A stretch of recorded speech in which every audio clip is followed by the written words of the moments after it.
Buenas, hoy venimos a presentarles la conexión entre generador y red infinita de Universidad del Norte. Nuestro grupo está conformado por Manuel Tomás, Amadeo Lozano Martínez, mi persona, Oscar Arias y Camilo Freire. Bueno, como una breve introducción, antes de conectar el generador con la red infinita, tenemos que cumplir 4 condiciones importantes. Para ir comenzando, una de ellas es que el voltaje del generador y el voltaje de la red tienen que ser las mismas. Debido a que si hay una diferencia de voltaje, una corriente circulará por todo el sistema y puede hacer que dañe tanto el generador como el sistema. Ahora uno de mis compañeros continuará a... La siguiente condición es que la secuencia de fases de la red y del generador deben ser las mismas. Esto podría ocasionar problemas si son diferentes, ya que pueden haber picos de voltaje tanto en el generador como en la red si son diferentes. Aquí podemos ver un ejemplo en el que digamos que la línea azul representa el voltaje en el generador y la línea verde representa el voltaje en la red infinita, obviamente de una sola fase. Si estas no están en fase, puede que en un dado momento haya una diferencia de potencial entre la línea y el generador, que podría ocasionar tanto daños en el generador como en el sistema. Muy bien, recordando que las conexiones tienen una secuencia de fase ABC. En el caso de este tipo de conexión, la conexión del generador o el alternador con la red infinita, que es la secuencia A, deben tener tanto el mismo ángulo de fase como la misma magnitud, como anteriormente lo explicó mi compañero. Otra de las condiciones que se debe cumplir para conectar el generador a la red debe ser que la frecuencia de nuestro generador sea ligeramente superior a la frecuencia del sistema. ¿Para qué se hace esto? Entonces, a través del diagrama de casas podemos comprender el motivo de esta condición. Si nosotros observamos si la frecuencia del generador es superior a la de la red, empezará a aportar potencia activa. En dado caso de que sea menor al de la red, en el diagrama de casas esta curva será menor y la potencia que empezará a demandar será negativa, o sea, la empezará a consumir de la red. Además del diagrama de casas, podemos interpretar eso mismo de la fórmula. Bueno, ahora vamos a proceder a explicar las conexiones de cómo conectar el generador a la red. Primero tenemos aquí el motor DC y el motor DC procedemos a conectarlo aquí en paralelo y aquí lo alimentamos con DC, y una vez esto hacer la conexión del motor DC, aquí procedemos a conectar el circuito de excitación para que genere el campo magnético con una fuente de DC también. Y ahora procederá mi amigo Oscar a presentar. A continuación, empleamos el método de la conexión estrella en el alternador y de las terminales del alternador nos vamos a la conexión de los patímetros, empleando el método de los 2 patímetros, que es a continuación cortocircuitando uno y de las respectivas salidas sale tanto a los contactores como a las lámparas. Seguidamente viene una conexión muy importante que son el método de las 3 lámparas.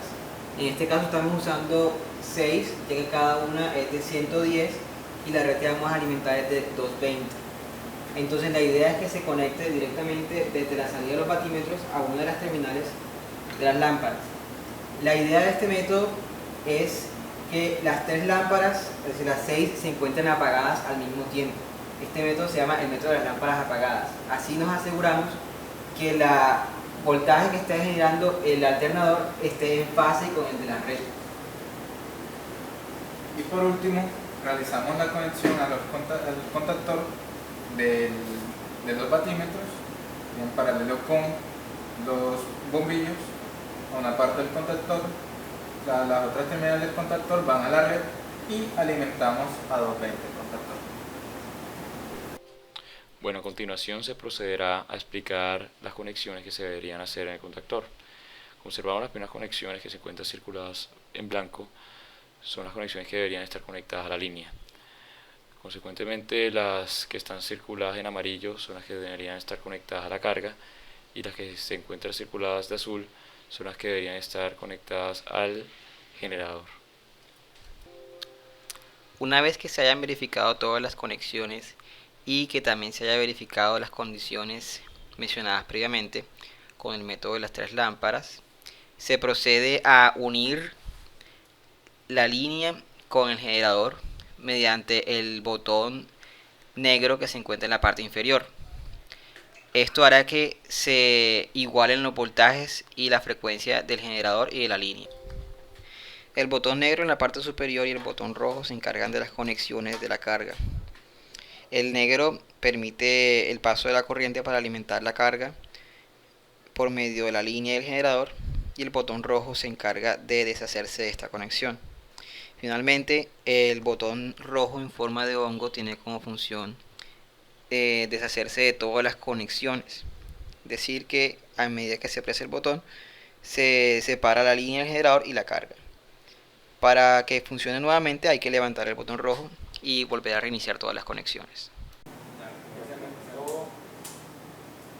Primero vamos a comenzar energizando el motor DC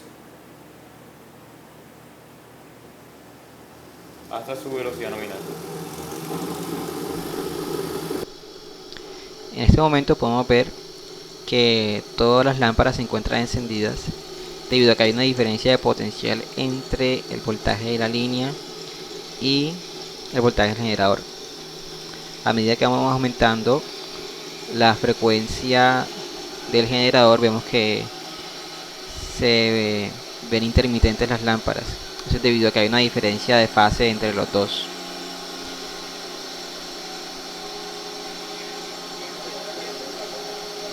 En este momento estamos ajustando la velocidad del generador del motor DC para que sea 3600 revoluciones por minuto, ya que queremos que tenga una frecuencia eléctrica de 60 Hz.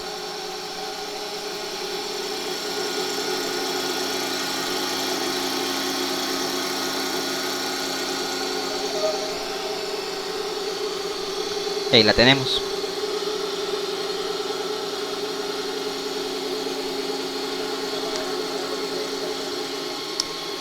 Ahora debemos ajustar la corriente de excitación para aumentar el voltaje en terminales. Así vemos como poco a poco se van apagando las lámparas. Esto es debido a que la diferencia de potencial se va disminuyendo cada vez más. Como hemos explicado previamente, la idea de este método es que todas las lámparas se encuentren apagadas, es decir, que no haya ni diferencia ni de potencial y tampoco hay una diferencia en la fase. Entonces ahora seguimos ajustando la velocidad del motor hasta que se encuentren completamente apagadas. Una vez cumplidas las 4 condiciones para conectar el generador a la red en paralelo, se procede a conectarse, es decir, hundir el botón negro inferior como lo está haciendo a continuación mi compañero Oscar. Una vez hecha la conexión, se procede a observar que los dos voltajes sean iguales y que la frecuencia del generador sea de 60 Hz, como se observa en el video.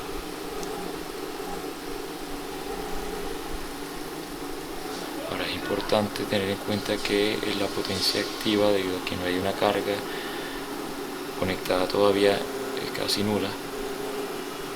Supongamos que los voltajes están casi iguales, realmente iguales. Y observamos la frecuencia de 60 Hz del generador.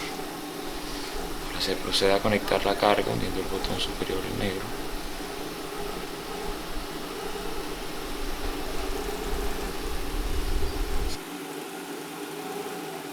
Ahí ya conectamos a la carga.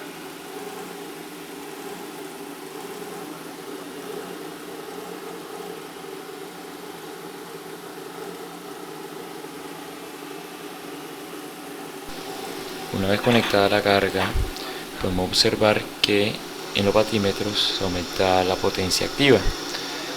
Eso es observable en los números que se encuentran resaltados en verde. Al intentar variar tanto la frecuencia como el voltaje en terminales del generador, una vez ya conectado en la red, vamos a tener resultados contrarios. Si intentamos aumentar la frecuencia del alternador, lo que va a suceder es que el generador va a intentar aportar más potencia activa y este va a mantener siempre la frecuencia de la red infinita, ya que estas siempre van a ser iguales. Por otro lado, si queremos aumentar el voltaje en terminal del alternador, es decir, aumentando la corriente de excitación, lo que va a suceder es que va a aumentar la potencia activa que va a... Bueno, en este momento vamos a intentar aumentar la frecuencia del motor DC y así el generador, y vemos que el efecto en realidad es que está aumentando la potencia activa que se ve en el método de los 2 vatímetros con la carga conectada. Recordemos que una vez que hicimos la conexión con la red infinita, la frecuencia del generador estaba en 60 Hz exactamente, es decir, en este momento no estaba entregando prácticamente casi nada de potencia activa. En este momento la frecuencia de vacío aumentó y vemos que está entregando potencia activa. Ahora intentaremos incrementar el voltaje en terminales, aumentando la corriente de excitación, pero veremos que el efecto en realidad tiene consecuencias en la potencia reactiva.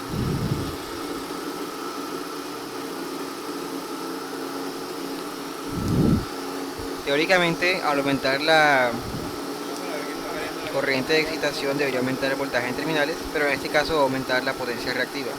Sin embargo, como tenemos conectado una carga meramente resistiva, el efecto no es notable en el método de los 2 vatímetros. Para poder ver esta consecuencia de forma más clara, sería posible conectar una carga resistiva inductiva.